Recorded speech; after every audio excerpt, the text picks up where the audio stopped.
Personally, I think everybody could benefit from the home visiting programs. I think that as a parent now, I'm grateful for support more than I was before. I filled out that form not knowing what I was doing. I am very, very grateful that I did it because it's really helping me a lot. Bueno, creo que por mi parte esperaba algo totalmente diferente, como un programa más frío, por decir algo, no tan cercano a la familia. Y a través del programa nos hemos dado cuenta que también pasa a ser una familia con nosotros porque nos apoya en los momentos difíciles o cuando nos hemos visto en dificultades. Well, I was a new mom and I had no experience taking care of a newborn. There isn't like a book on how to raise a kid. We come from like a lot of family history of, drugs, violence, alcoholism, so we didn't want our daughter to experience any of that. The thought that a parent was supposed to be loving, nurturing, supposed to be there for their kid, provide food, shelter, joy, and going in, becoming a parent for her, I had no clue how to provide that. Cómo pensar educarla, cómo educar a un hijo porque pues nosotros nunca, es la primera vez que íbamos a ser padres.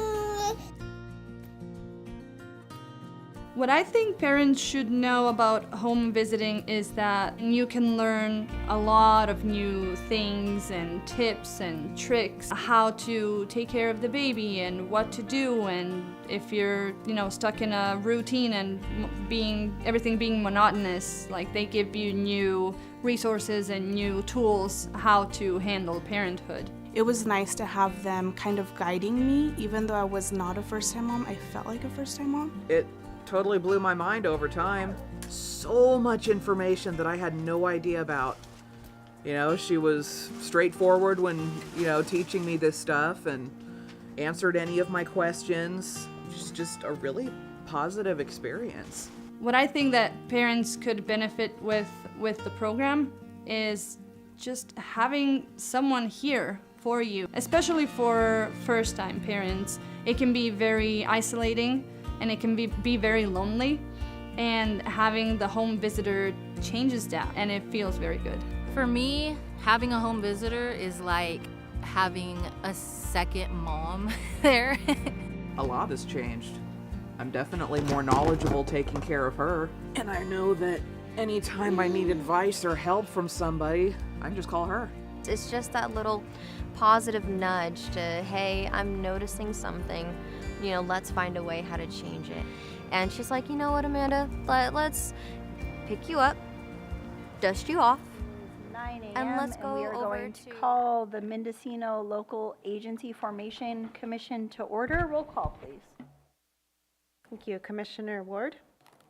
Here. Commissioner Gonzalez? Here. Commissioner Cole? Here. Commissioner Horsley? Here. Commissioner McGordy? Here. Commissioner Roden? Alternate Commissioner Kristen? Here online. Thank you. Alternate Commissioner Crane? Alternate Commissioner Hashik? Alternate Commissioner Winkle? Here. And Chair Mulhern? Here. Thank you very much. We'll move on to item number 2, public expression. The Commission welcomes participation in the LAFCO meeting. Any person may address the Commission on any subject within the jurisdiction of LAFCO which is not on the agenda. There's a 3-minute limit and no action will be taken at this meeting. Are there any members of the public present in the audience that would like to come forward?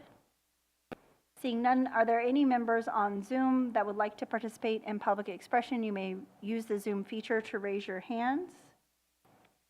And seeing none, I will move on to item 4, the consent calendar. We have item 4A, the November 6, 2023 regular meeting summary, the November 2023 claims and financial report, the 2024 meeting calendar, and a certificate of appreciation for alternate Commissioner Winkle. Are there any members of the Commission that wish to pull an item or have comment on an item? Mr. Ward. I just have a comment. I just want to let you know that I would always transfer monies from our auditing account to our savings bank account. And used Shamice. I went in and talked to Sarah Pierce, and I'll be talking to her in the future when we need. I think we have to transfer money probably in January. So, We do, yes. Sarah, I've got her email address, and we'll continue that program. Thank you.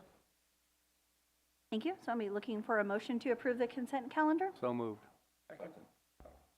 Thank you. For our clerk, that can be Mr. Ward and Mr. McGorty for first and second. And if we could have roll call, please. Certainly. Commissioner Ward? Yes. Commissioner McGorty? Yes. Commissioner Gonzalez? Yes. Commissioner Horsley? Yes. Commissioner Cole? Yes. And Chair Mulhern. Yes. Motion passes unanimously. Thank you very much. We do not have any public hearings today, and we do not have any workshops today. So we'll move on to item 7A, an informational presentation on the status and proposal for the Potter Valley project. Director Hinman, did you want me to introduce Ms. Polly, or did you want to?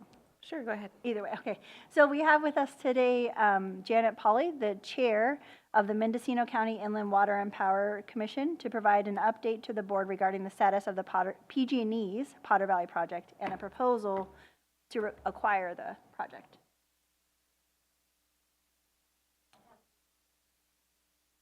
For those of you who don't know, the Mendocino County Inland Water and Power Commission is a joint powers authority, and our member agencies are the County of Mendocino's Water Agency, the City of Ukiah, Redwood Valley County Water District, Potter Valley Irrigation District, and the Russian River Flood Control District.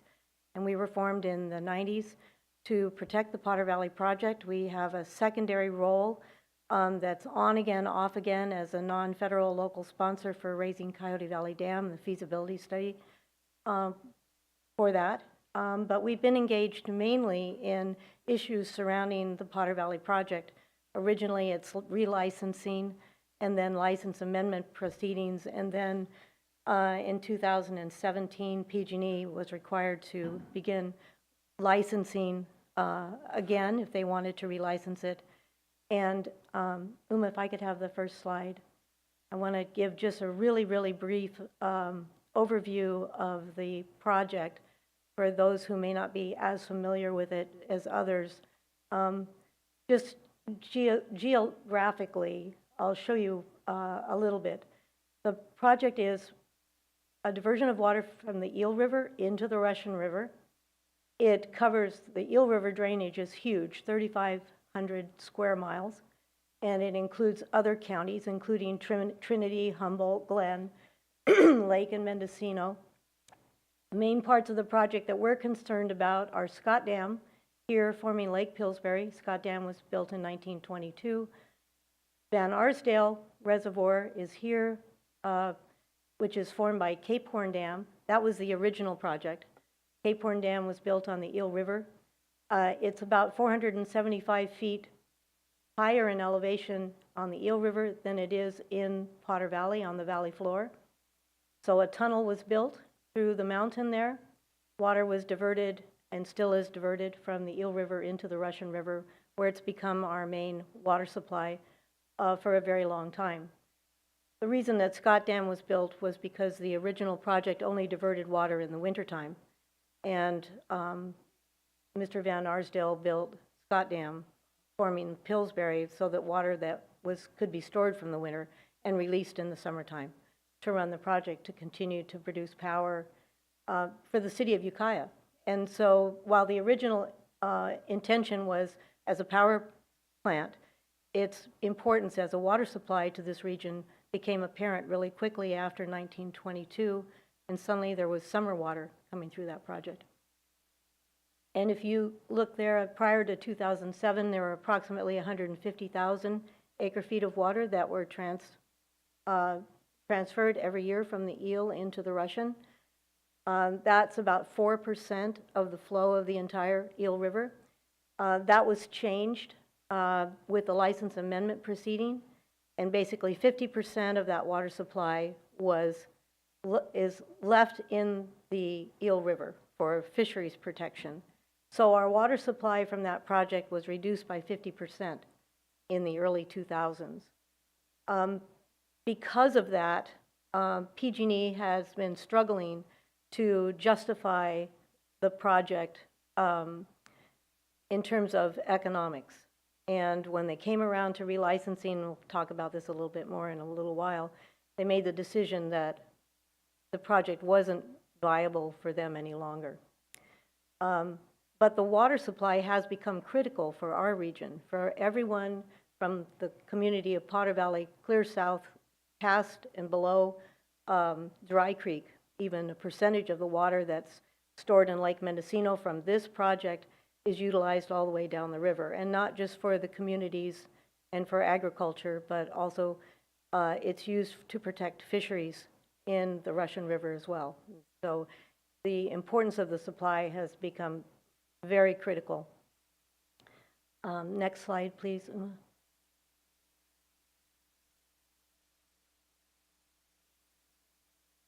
So when PG&E decided that they were not going to relicense the project, a group of proponents worked together for a couple of years. We prepared a notice of intent. That group was Inland Water and Power Commission, Sonoma Water, Humboldt County, the Round Valley Tribes, and Cal Trout. And we prepared a notice of intent to license, and we had a series of tasks that needed to be accomplished. And one of those tasks was a series of studies that needed to be done looking at the impact of continuing the project and relicensing it. And as it turned out, we ended up having a very, very difficult time finding funding for those studies. And at the end, we ended up not being able to accomplish that. We wrote a letter to the Federal Energy Regulatory Commission, who licenses this project, this hydroelectric project. And when we failed to continue with that relicensing, FERC directed PG&E to begin license surrender. And we moved into a process that none of us have ever been engaged in before. And what happened then were a series of goals were set by PG&E and FERC. The negotiations are basically between Pacific Gas and Electric and FERC. And the first thing that PG&E was required to do was to prepare a draft license surrender plan by this past November, which they did. They prepared it. It became a public document, and PG&E released it to the public, soliciting comments. They did not release it to FERC. They released it to the public, and we're in that comment period right now, and I'll talk a little bit more about that at the end. But so they managed to get to their first goal. The second goal is in May next year, they're going to prepare a final draft surrender plan, and it will be filed with FERC. And then the ultimate goal is that PG&E will file with FERC in January of 2025 a final license surrender plan, at which point FERC will then analyze it. It'll be studied. I'm sure that NEPA will be undertaken. And at some point, FERC will come up with a final license order, surrender order. The timing of that, we really don't know at this point. Uma, next slide, please. So, impacts of decommissioning. If the Potter Valley project were to simply disappear, in other words, no more water is diverted through that project, a lot of modeling has been done over the years about that water supply and who utilizes it, who needs it. But we know for a fact that if you take the last 100 years of data and model them, that if the Potter Valley project hadn't existed, Lake Mendocino would have been short of the water supply that it's required to produce for the people who are dependent and the fishery that's dependent on it in 8 out of 10 years. And in 2 of those years, 2 of 8, and now the new model is actually showing about 5 out of the 10 years, Lake Mendocino would probably have gone dry. And for those of you who understand the critical importance of that, it's hard to imagine Lake Mendocino being dry 5 out of 10 years. The economic losses in the tens of millions is conservative. Threats to human health and safety. As you can imagine, you remember the 2021 drought and the problems that we had getting water to our communities. That would be happening frequently. And we know that with the best conservation efforts and local projects that have been envisioned, we can't replace that source of water anytime in the near future. You know, it's going to take years to develop new supplies or sources of water. Uma, the next slide, please. So what has happened when PG&E told FERC that they were going to have this schedule for preparing these draft license surrender plans, they made a very, very strong statement right off the bat that their plan was, and this is a public statement, their plan for the Potter Valley project was to remove all the infrastructure. They were going to remove Scott Dam, Cape Horn Dam, take out the tunnel, remove everything that has to do with the project so that it no longer was a liability to them or an impact or had any impact on the Eel River any longer. They did say, however, if any entity, you know, viable entity wishes to come forward and propose acquisition of parts of the project, you needed to do it by August 1st of this year. So a small group of us, Sonoma Water, IWPC, and the Round Valley Tribes, prepared and filed a proposal to PG&E by the deadline on August 1st to acquire the diversion facilities. So this means whatever it would take to move water physically from the Eel River into the Russian River. Does not include Scott Dam at Lake Pillsbury. No one was willing to take on that liability or that cost, particularly now since we know that there's a greater threat to seismic stability of Scott Dam than we had originally thought. Some new analyses have shown that while it's not an imminent threat, it's not as stable a facility as had been envisioned prior to work that was done last year. So what this means is acquiring the diversion facilities means a way to divert water from the Eel into the Russian, the tunnel itself through the mountain. PG&E intends to remove the powerhouse, and it will no longer be a hydropower project. So when we prepared a proposal for PG&E, we couldn't give them a lot of detail. What we needed to do was to assure PG&E that we had the financial wherewithal to accomplish such a thing, and hope that PG&E would include our proposal, whether they completely accepted it or not, in this license surrender draft plan in November. So we proposed this to PG&E. PG&E came back to us with some questions. They wanted to see our initial group of proponents reach out to other stakeholders in the Eel River. And we did. And we put together a group, a new group, and adjusted the proposal slightly, but now it included the proponents of Humboldt County. So we added Humboldt County. We added the California Department of Fish and Wildlife, Cal Trout, and Trout Unlimited to our group.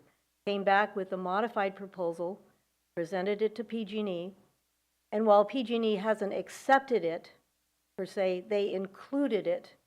They included it in their license draft that came out mid-November. So that's a huge, big step. I mean, they didn't just say, no, we're not going to consider this. We're going to move ahead with our plan. They are considering our proposal. And so we were also required by PG&E to form a regional entity. Instead of being a group of individual entities like Sonoma Water, IWPC, the tribes, Fish and Wildlife, et cetera, they wanted us to put together a formal legal entity. And we came up with a JPA. We've got a new JPA that's going to be, by the end of this week, will be approved. And it includes Sonoma County, Sonoma Water, Inland Water and Power Commission, and the Round Valley Tribes will have a seat on that board. So there'll be 2 seats for Inland Water and Power, and we approved that this last week at our board meeting. There will be a seat for Sonoma Water, a seat for Sonoma County, and a seat for the Round Valley Tribes. And we will start to work on a settlement agreement with PG&E for the project facilities that we need to continue the diversion. Part of that's going to be replacing Cape Horn Dam. Cape Horn Dam is not adequate for fish passage. It will be removed.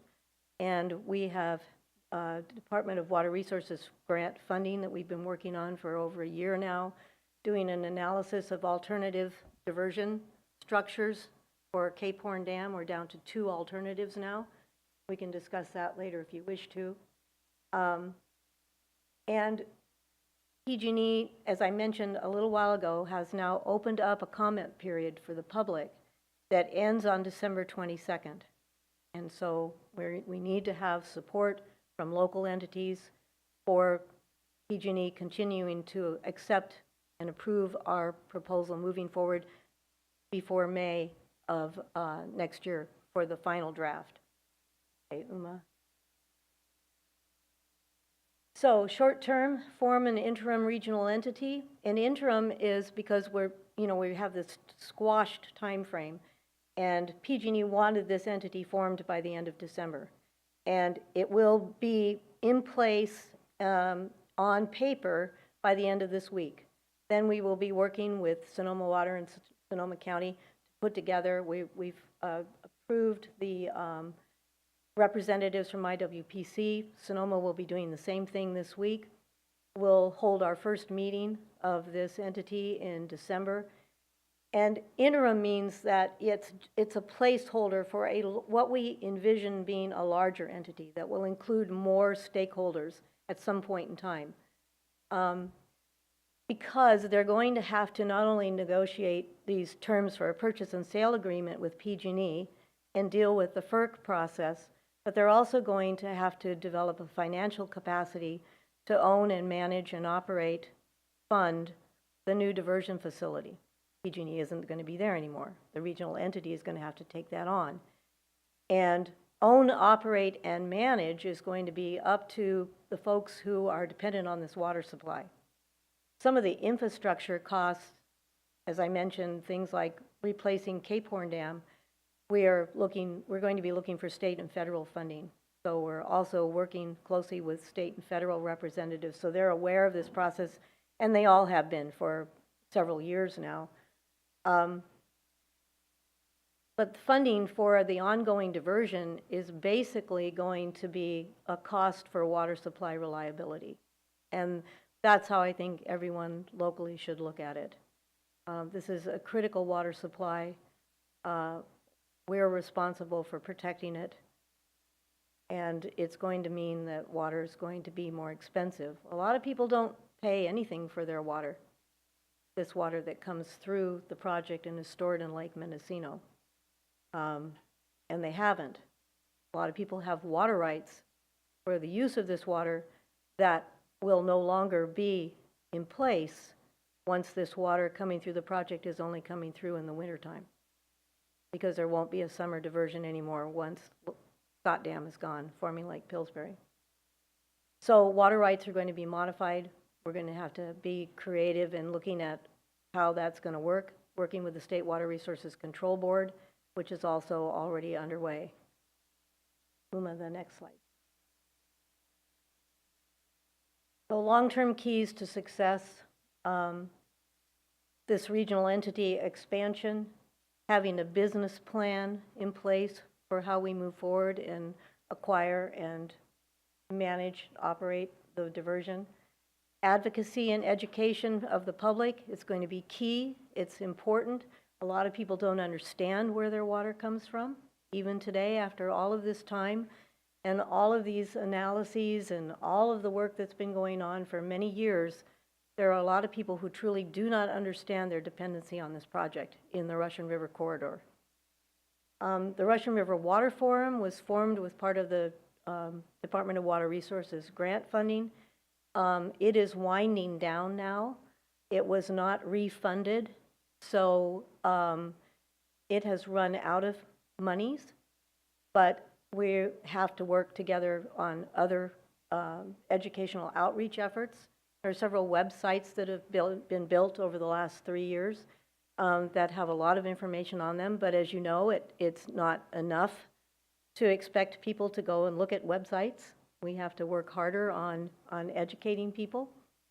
And again, securing state and federal funding for construction of the infrastructure for the replacement of Cape Horn Dam, and probably for modification of the tunnel, for finding more storage on the Russian River side, because Lake Mendocino, while we may be able to in the future raise Coyote Valley Dam, which was authorized by Congress back in the 50s, we need other storage as well, and we are looking at an analysis of locations in Potter Valley for a high dam and possibly groundwater storage and groundwater recharge.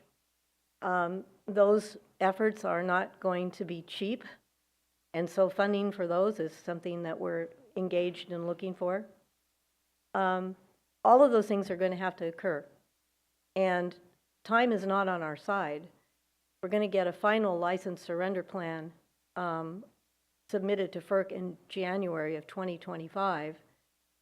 It won't be until FERC prepares their order for the project that we'll really understand what is going to remain of the project and what is going to be removed. But by that time, we have to be prepared to build what needs to be built. And I'm leaving out some major issues like sediment that's going to be released from Lake Pillsbury when Scott Dam is removed, but we can talk about that too. I just want to get through the high points and give you an idea of what we face locally and this really tight time frame within which we have to accomplish these things. And Uma, the next slide, please. So when I go to groups and most people say, well, what can we do?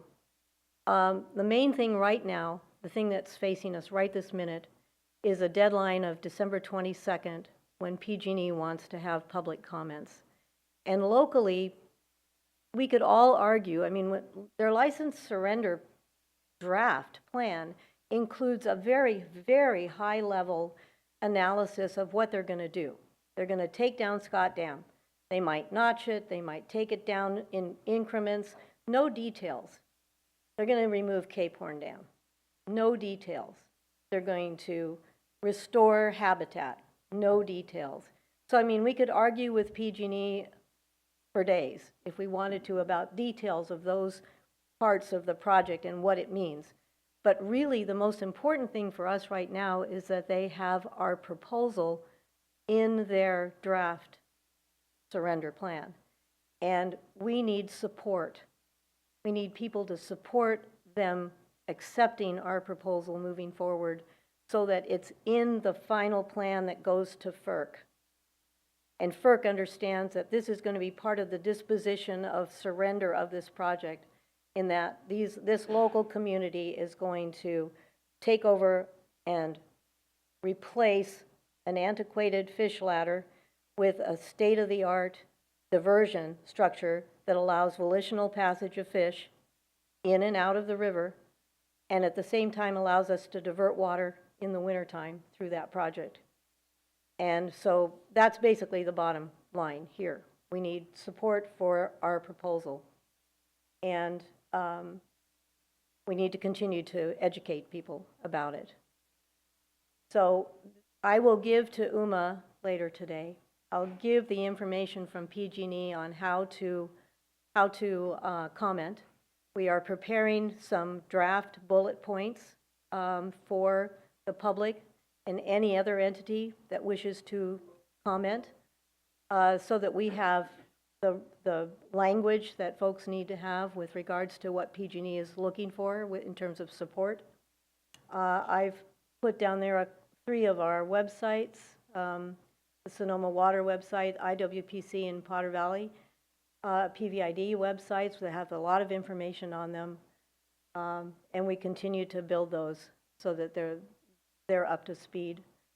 And I think that's the last slide, except to ask for questions. And I know that's a lot of information in a pretty condensed time period, but I'm happy to answer questions, and I'm happy to come back and update this board on a regular basis if that's what you'd like to have.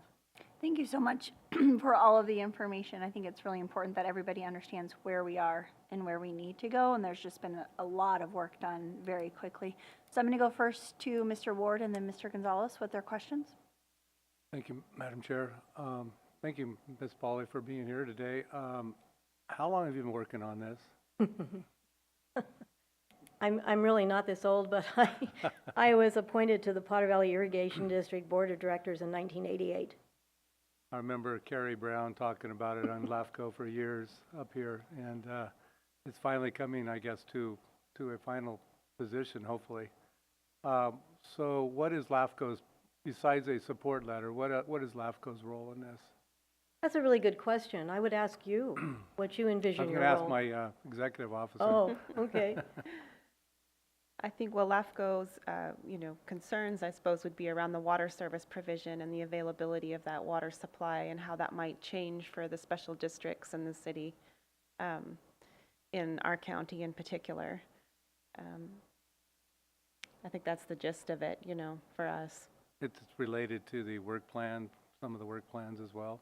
We would certainly be considering that in the future work plans for the special districts in the Ukiah Valley in particular and Potter Valley Irrigation District. So, Ms. Polly, who is responsible for taking down the Scott Dam? PG&E. PG&E? Yep. And what will happen to, say, Lake Pillsbury after that? That's going to be a big economic issue as well. It's huge. Lake County is engaged, and they will be the ones negotiating with PG&E about mitigation for the loss of that lake. And I have no idea how that discussion is going to go. Their congressman, Mike Thompson, is engaged. On the Russian River side, we have Congressman Huffman, and the congressmen don't see eye to eye on this issue at all. But you would anticipate that there will be some mitigation for the loss of Scott Dam, if nothing else for rehabilitation of the area where the lake actually is right now. There's 22 million cubic yards of sediment behind that dam. Yes. And it's going to go downstream unless someone decides that they've got buckets of money and they can move it somewhere else. That's the problem with Lake Mendocino. We have all that debris coming down, I guess, from Potter Valley into the Lake Mendocino, and we're going to even have more. Well, no, not really, because the diversion will be screened, so it'll continue. There won't be very much debris, if any. Some fines maybe will be coming through the tunnel, but not. The bigger problem is all of that sediment moving down the river could easily bury structures all the way down the river for a very long period of time, including the new diversion works. So part of the analysis we're doing, looking at what kind of diversion could we design to take over from Cape Horn Dam and Van Arsdale Reservoir, what structure would survive that kind of traveling of not the fines, but gravels and rocks and boulders and everything else that's behind Scott Dam right now. So it's a huge issue. You mentioned state and federal funds to help with this project, but it sounds like from your presentation that there's going to be additional costs maybe the state and federal won't cover.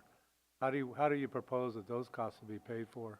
Well, the cost for owning and operating on an annual basis, let's say we're down the road 15 years and we have a new diversion, we have storage in Potter Valley, and now we are going to manage and run this diversion. Those funds, we envision, are coming from the people who are benefiting from the water supply. Okay. Two more questions. What happens with the fish ladder goes away?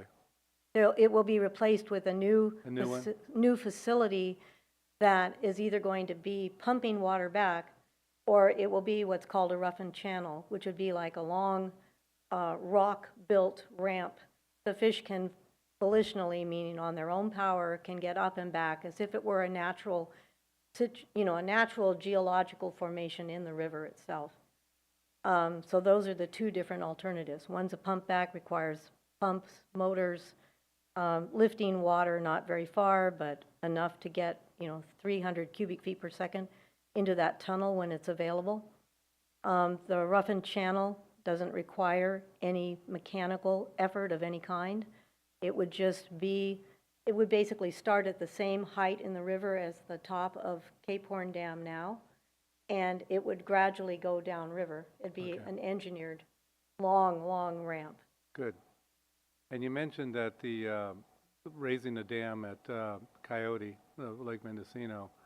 Now that you have Sonoma maybe on board with as a person of interest in this project as well, will that ever get done? I mean, that's been one of our problems over the years, is having to fight with Sonoma County. So do you really feel confident that will happen? Sonoma County has been our ally in this, a strong ally in this Good. whole thing. But in terms of Coyote Valley Dam, I'm not sure about that, because remember, they have another water supply. They have Lake Sonoma. Mm-hmm. And while that's difficult because it's not meant to take the place of Lake Mendocino for other purposes. For example, fish flows in this river from here to Dry Creek, those have to be maintained, and we need storage in Lake Mendocino to do that. Raising Coyote Valley Dam is certainly not off the table. It has been very difficult to get federal funding for the feasibility study, which actually started in 2005. IWPC stepped up and became the non-federal sponsor with the Corps. And in 2005, when I was going around talking to groups like this and saying, we really need to get behind raising Coyote Valley Dam, someone asked me exactly what you just asked me. How long will that take? And one gentleman said, it'll take over 20 years. Well, on that day, I said, then probably the 20 years ought to start today. We'd be there next year. We'd be there next year. year. After next. Yeah, we'd be there next year. Yeah. Time just flies. Well, I appreciate all your effort over the years on this project, and thank you for the presentation today. Thank you. I just want to say before we move on from the conversation, Sonoma County and Sonoma Water has been incredibly supportive in this process, and frankly, the challenges that come with Mendocino County not being as involved and engaged in Lake Mendocino didn't come from Sonoma County. It came from the Mendocino County Board of Supervisors back in the day that didn't actively participate. So it's incredibly important that all 5 county supervisors understand the importance of this water resource and how important Lake Mendocino is to the entire county. Those board members are no longer here. They're long gone. Mr. Gonzalez and then Mr. McGordy, please. Again, thank you, Ms. Polly, for coming here. I'm very curious about this. Thank you. Thank you again, Ms. Polly, for coming. I've been very curious about some things. Who opposes the dam not being taken down? I mean, who's your opposition in this case besides PG&E? In terms of the diversion continuing? Yeah. There are a number of entities on the Eel River that would prefer the diversion to stop completely. Those include the Friends of the Eel River, the Pacific Coast Federation of Fisheries, and some others. Humboldt County Board of Supervisors has been back and forth over the years about whether they are willing to support the continued diversion, understanding that right now the amount of water being diverted is right at about 1% of the total volume of the eel. And so politically it has gone back and forth a little bit, but there are a couple of entities that they're dedicated to making sure that the diversion does not continue at all. Okay, and then is there still going to be hydroelectric in your plan? Would hydroelectric still continue? Or is that going to end and it's just going to be water diversion? The existing hydro license is going to be gone. It will expire. That doesn't mean that in the future an entity, maybe the regional entity, could go back to FERC to request a new hydro license, remembering that it would only be functioning in the wintertime. Yeah. But it's absolutely viable at some point in the future. This existing license is done. So if you get what you want, the equipment would stay so that a future entity could potentially run the hydroelectric part if they needed to. Actually, we'd like the existing equipment probably to go away. Oh, It hasn't functioned. Their transformer bank's been down for 2 years. They haven't produced power in that project for 2 years. But the turbines and other infrastructure there certainly could be utilized in the future. And I really don't know at this point, until we see the next draft plan, what PG&E is thinking about doing with regards to disposition of all that equipment at the powerhouse. Thank you very much. Sure. Thank you. Mr. McGorty. So first of all, lots of thanks to Janet. This has been like her second career behind being a farmer and a mom and all the other wonderful things that she does. So the level of dedication of a citizen scientist advocate that Janet has shown over the years is extraordinary, and I want to recognize her in public for all the good stuff that she does.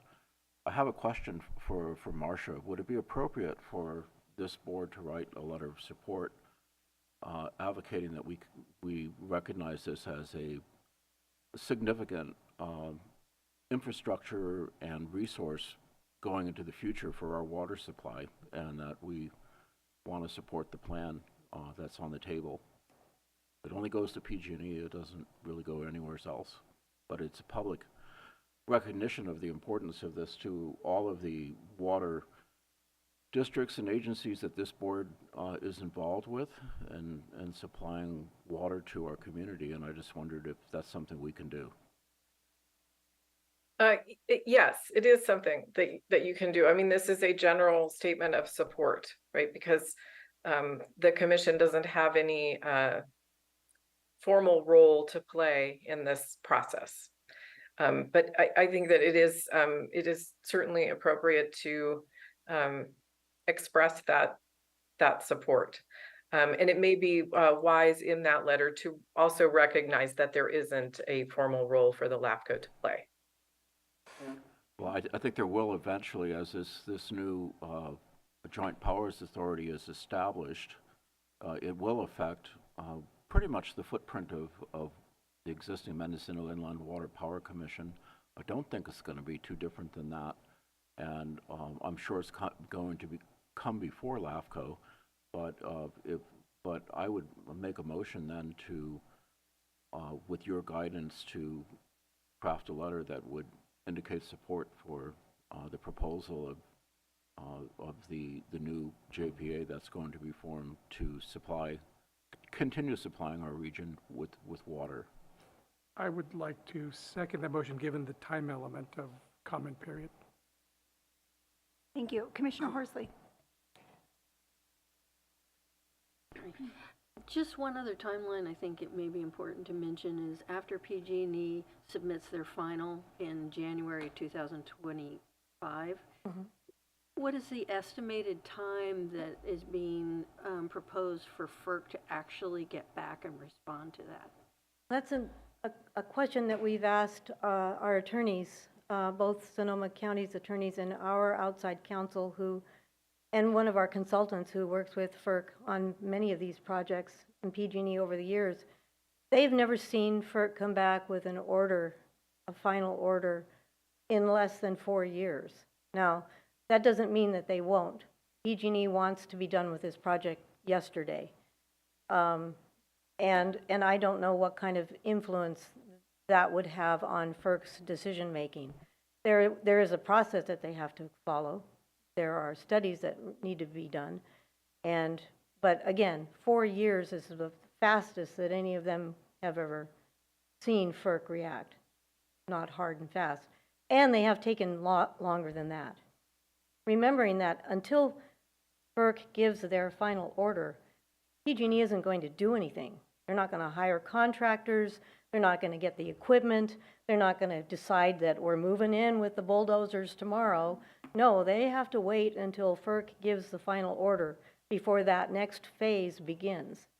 So this isn't happening tomorrow, but also I don't think we can be complacent and think that, you know, in 10 years from now, we will be underway in some way or another. We will have to have things underway on our side to prepare for these changes. Thank you for that. Not seeing any other questions, I do have a motion on the floor, so if we could please have a roll call vote for sending in a letter of support. Commissioner McGorty, Yes. Commissioner Gonzalez, Yes. Commissioner Horsley, Yes. Commissioner Ward, Yes. Commissioner Cole, Yes. Commissioner Crane, If, yeah, okay, aye. and Chair Mulhern. Yes. Thank you. And we'll, Motion passes unanimously. thank you. So is Executive the Board Officer. of Supervisors going to provide a letter as well? Yeah, we're working on one for Mendocino County Board of Supervisors, and I can share the language with Councilor Birch on that, so that maybe we can have something crafted that's similar. Good. And we are working on each of our member agencies. We'll be preparing letters of support, as will some other community groups. The Farm Bureau, I know for sure. We're hoping that Potter Valley, the Community Services District, the school district, others, and I would like to encourage everyone to get as many letters of support as we can from, they can be from individuals actually as well, because there will be lots of letters of comment coming from the Humboldt County side, the Eel River side on this, pro or con, or telling PG&E what to do and how quickly to do it. So it's perfectly legitimate for anybody who's concerned about this water supply to write comment letters to PG&E. Would you like something from the sanitation district? Absolutely. Okay. Thank you. Director Hinman? We do have a procedure in place for providing comment letters on legislative matters before our next commission meeting. I understand that I'm to work with our Council Birch on doing a letter, but is there a commissioner who could review it before we send it? Our procedure has in place the chair for legislative letters, but if there is someone that could be assigned. Well, I'm the vice chair of the Board of Supervisors and working with the chair of the Board of Supervisors, which is Commissioner McGorty, on a letter from the Mendocino County Board. So I think that between the two of us, we're going to be able to get you something that we could, that you could use as a template. Correct. Our draft deadline for getting this on our consent calendar is actually today, so we should be able to move fairly quickly to have something to our organization. Great, thank you. And I can run our draft letter past the both of you before we submit it. Okay, thank you. Well, I hope this is completed while you're still alive. Oh, wow. I have no, I've always said every year when I'm reelected to be the chair of IWPC, I'll do it until we fix this thing with the Potter Valley project, and obviously it's becoming clear that I won't survive that long. But I've got grandchildren and children and grandchildren that are on the way up, and they're all Potter Valley pioneer families, so There should be a plaque with your name on it when it's done. No, just get it done and protect the water supply. That's the goal. And thank you very much for your support and for writing a letter. I think it will be really helpful. And I'm happy to come when the chair or someone asks me to give you updates on this process moving forward, because there's a lot of moving parts. And the more people locally that understand what's going on and what's going to be required, the better. Yeah, thank you very much for your time this morning. Thanks. We appreciate it. Okay, we'll move on to item 7B, the proposed policy establishing a process for requests for proposals or qualifications. And our executive officer, Director Hinman, will take this one. Thank you, Chair Mulhern. The Commission directed the Policies and Procedures Committee to develop a consistent process for implementing a request for proposals or qualifications for selection of vendors and consultants. The Policies and Procedures Committee met on November 6th after the regular meeting to review a draft procedure and recommends the proposed policy on page 29 of your agenda packet. The process includes a brief summary of what should be included in the request for proposals or qualifications packet, and also identifies that the commission would either assign an ad hoc committee or at least 2 commission members to assist with the review process. Staff is recommending that the commission adopt resolution number 2023-24-3 approving that policy. And I'm happy to answer any questions. Are there, Commissioner Ward and then Commissioner Horsley? Thank you. So was this prompted because of the last RFP process we had with the city of Ukiah? That's correct, yes. After it was for the legal counsel RFP process. So what changed? I mean, I read it, but I don't know. I wasn't at the policies procedure. What's the crux of the whole thing? What's the difference? It establishes that that 2 commissioners, at least 2 commissioners, will be assigned to work with staff to do an initial review before it comes to the commission. Isn't that what we did with the city of Ukiah process? I mean, I was on that committee, I think, with Mo. Just a point of order for the board. So what we did previously when we reviewed the RFP for the legal analysis was that the chair and vice chair were the ones that served on the committee, and this new procedure would create a process through which 2 commissioners would be selected to serve to create the RFP. Not necessarily the chair and the vice Correct. chair. Yeah. Okay. And then at that point, the LAFCO board could choose maybe an inland and a coastal representative, or depending on what the RFP or RFQ was for, there's more opportunity to create an ad hoc of the commissioners. Okay. Commissioner Horsley and then Commissioner McGorty. Commissioner Gonzalez, did you have a question? Okay. Thank you. Just a couple things. I know it's been really, I have responded, of course, we wrote a lot at the City of Ukiah, RFPs and RFQs. So I guess there's 2 different animals there, quite distinctive different animals for the RFQ. You know, obviously qualifications and experience would rate very high, and responsiveness probably wouldn't be as important, if hardly at all, compared to perhaps the RFP. So they would be written differently in what would be expected in the ratings, and I may just be preaching to the choir here, but just that detail wasn't in there, so I just wanted to mention that. And it was very helpful if the rating was put actually in the RFP itself or the RFQ, because then everybody's on the same page, understanding what's expected or what we're looking for, rather than just being on the rating sheet, if that's acceptable, to include it in the proposal itself.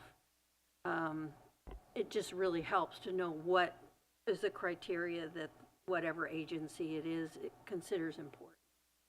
So, and the rating for that.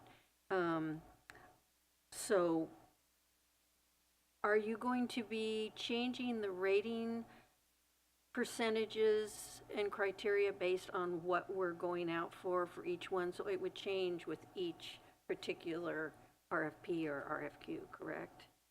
Correct. This policy is general by nature, on purpose. Okay. So that there is flexibility to modify the RFP specific to the purpose, whether it's in looking for an annual audit or legal counsel or preparation of an MSR. So it's intended to be to allow for that flexibility. Perfect. Thank you. Commissioner McGorty. I move that we adopt the process for request of proposals or qualifications, with recognizing that the ad hoc will probably determine some of these criteria. Second. We have a second by Commissioner Cole. Are there any other questions or comments from commissioner members on this item? Well, I was going to ask about the, what Candace asked about, the rating, you know, because that was one of the issues I think we had before. But we're being flexible on that, and that was only my concern. Correct, yes. Okay, thank you. Thank you, Clerk. Go ahead, Commissioner Christian.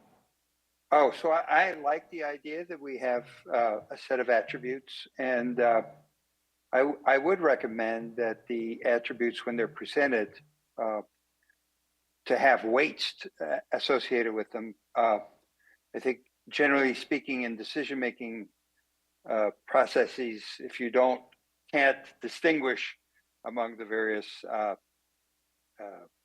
attributes in terms of weights, you weight them equally. But I did have a question about when does this process kick in? Is there a dollar amount that we use to decide to go out for bids, or is it for all initiatives? Thank you. That's a good question that has not been defined. Because we are contract staff, we have had the flexibility to do contracts for municipal service review and sphere of influence updates, and which we generally do if they are non-controversial. For more complicated or controversial studies, then we have the commission has made that decision to go out to RFP in the past. And obviously for staffing needs, that is a commission process as well. So there is no dollar amount. It's kind of been based on the level of complication, I guess.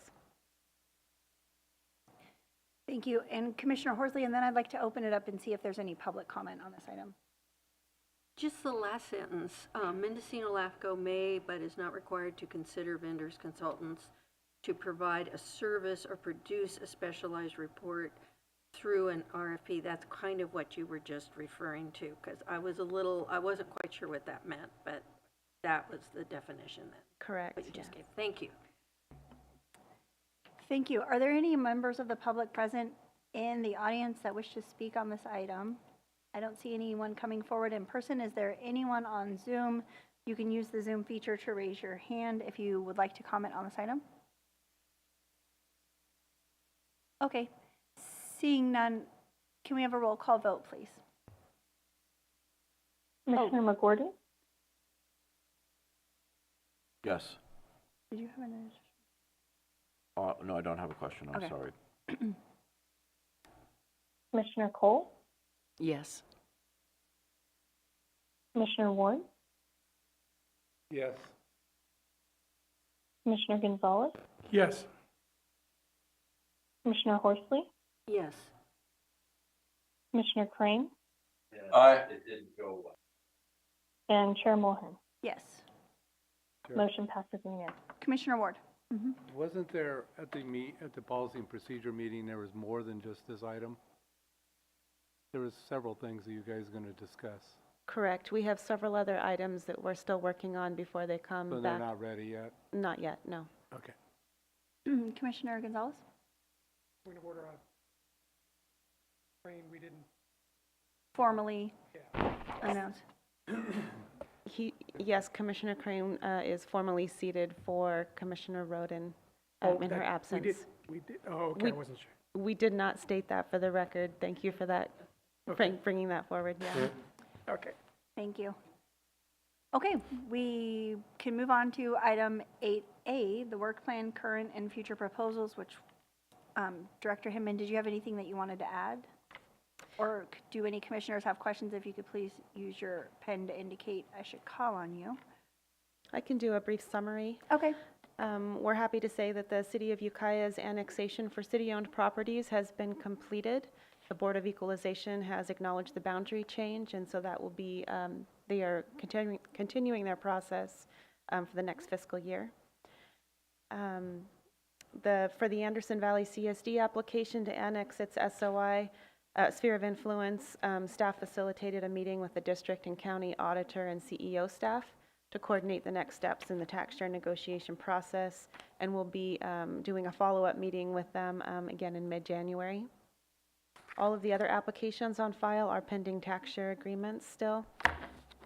We have also been coordinating with the Anderson Valley CSD on their future application for activation of latent powers for water and sewer. I'm not sure when that application will be coming forward, but we are starting to work closely with them on that application preparation. And in particular, we hope to be working with their consultants for the CEQA piece of that to make sure that our needs are met in that document. The work plan is progressing. We've received the initial review and information requests from the Pacific Reefs Water District, and also with the Mendocino County Waterworks District Number 2, which is the Anchor Bay sewer facility. And then we've also been working with Gualala CSD, and I met with both those two agencies earlier in November and got to talk with them about some of the issues that they're facing. So we're still working on the other documents. We have rough administrative drafts, and we've been getting those to the districts for their initial review and the information requests.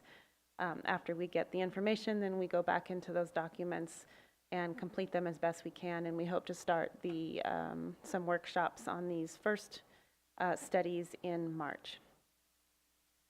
And that's all I have unless there's questions. Thank you. I think Commissioner Ward has a question. Well, my monthly request of how we're doing on the tax share agreements, and are we just going to say maybe the next board will get it done? Thank you very much for your thoughtful question, Commissioner Ward. It is the anticipation of the tax sharing and annexation ad hoc of the Board of Supervisors to bring an item forward to the Mendocino County Board of Supervisors in January of 2024, and then it would go before the 4 city councils as well. So that would still be within the current term. So thank you very much. Thank you very much for your thoughtful question. One more we question. all have our own perspectives. Commissioner Ward. One more question. You say we'll have some workshops coming in March. Do you feel confident we'll have this done by our fiscal year end, June 30th? We're certainly pushing for that. It really just depends on how responsive that the districts are. Pacific Reefs was, once I reminded them, they did get some comments back within the deadline that we gave them. So we're off to a good start, I think, but we still have a few that yeah, because we're halfway through the year, and it's troubling for me to again see this delayed. So, yeah, is there anything we can do as a commission to help? Not at this time, but I think if we don't receive responses within the next couple of months from some of these agencies, that I will certainly let you all know. So we're not planning a meeting in January, you think? I'm thinking that it's going to be very light in January, and I think if the commission wishes to cancel that one, that would probably be reasonable. Okay. Thank you. Yes, we do have a scheduled meeting for January 15th on the calendar that we just approved, but we can see how that's going. Commissioner McGordy. I'm just curious, and for some of these smaller water districts, do they even have like real staff, or is it mostly kind of volunteer administration? At least several of them are all volunteer, and that has been the difficulty in contacting them. I see. That's what I suspected. Thank you. Well, we appreciate your and the team's continued work to try to accomplish this work plan. We appreciate that. Thank you. Moving on to item 8B, is there any correspondence to note? None to speak of. Okay, and 8C, the Cal LAFCO Business and Legislative Report? I don't have one this time around. Okay. Yeah. And is there an executive officer's verbal report? Yes, just to provide an update on the alternate public member notice of vacancy. We did not receive any applications by the deadline, which was November 17th. So we did extend that deadline to January 19th. That notice of vacancy has been distributed to member agencies, our interested parties list, the commissioners, so please do pass that on. And then the vacancy is posted on our website, and also we did do another publication notice in the newspapers, the 4 major newspapers. Thank you, Commissioner Ward. Yeah, I was not happy about that. That's $600 again we got to spend. That's $1,200 for advertising an alternate public member. Is there any way we can get away from having to advertise? That's expensive. We're required to advertise for it, and then because it was extended, we decided that that was the best approach, was to advertise again. Yeah. So we're required to do it twice. We're required to do the initial publication. Can we just yes. extend it out a year just in case, so we don't have to spend? Commissioner Gonzalez and then Commissioner McGorty. Mine is just, you mentioned that the next meeting would be the 15th if we had it. It's actually the 8th, just in case. Oh, thank you, thank you. 15th is Martin Luther King Day. Thank you. Commissioner McGorty. So perhaps rather than advertising, we could sort of request that each board member come up with someone they think might be suited for this. Talk to 3 people. Yeah, I've tried that too. They're scared. And they all said no. Said no. I think we should, maybe as a little project for our board, see if we can come up with some suggestions. Because often that's, knowing as a county supervisor, and we have 60 different entities that we have volunteers working with, is that we often have to work kind of on finding people because they don't just routinely apply. You're coming off the board, you could run as public. Well, there's a cemetery district or 2 that could use you too.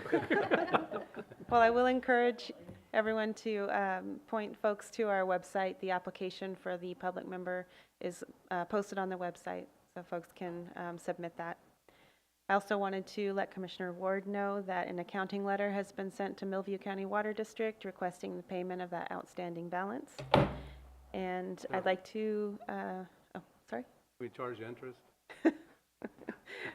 We don't have that in policy. It was Millview. Yeah. And then I'd also like to say that I have enjoyed working with Commissioner Winkle, and thank you for your time on the commission. Thank you. And I guess that's all I have, just Okay. to wish you all a happy holidays. One last Thank question, you. please. Well, I just want to get through just the rest of the agenda. That there are no additional committee reports or commissioner reports, comments, or questions. Commissioner Ward. Well, I was going to ask you, we have a clerk, right? Our analyst Philo is our acting clerk. Didn't we hire somebody that? We have an administrative assistant who has been. Administrative assistant? Yes. Okay. Would that be, should be on our staff, under our letterhead? Because she's works with us from a temp agency, we have Okay, not forget included it. her as staff. Yeah. Okay, thanks. Thank you. Any other commissioner comments? I just want to wish everybody a Merry season, holiday season. Yeah. Thank you. Because the Great Railroad Trail crosses multiple boundaries, I would say that we are going to have a community walk called the Santa Stomp on December, let me get my dates correct, December 10th at 11 a.m. No Santas will be harmed, but he will be in attendance, and there's an ugly sweater contest if you so desire. So thank you very much for your presence at the meeting today, and we are adjourned. Thank you. Thank you. Calendar, none of the dates are marked. The one that's in the, and also at the bottom of your 2020. Thank you for that. You're welcome. Yeah, it didn't print. It says that the next meetings will be in blue down here, and none of them are marked. So it is noted in the staff report, but thank you for that comment. I was having a hard time getting something. Let me see. Yeah, it's all highlighted in the.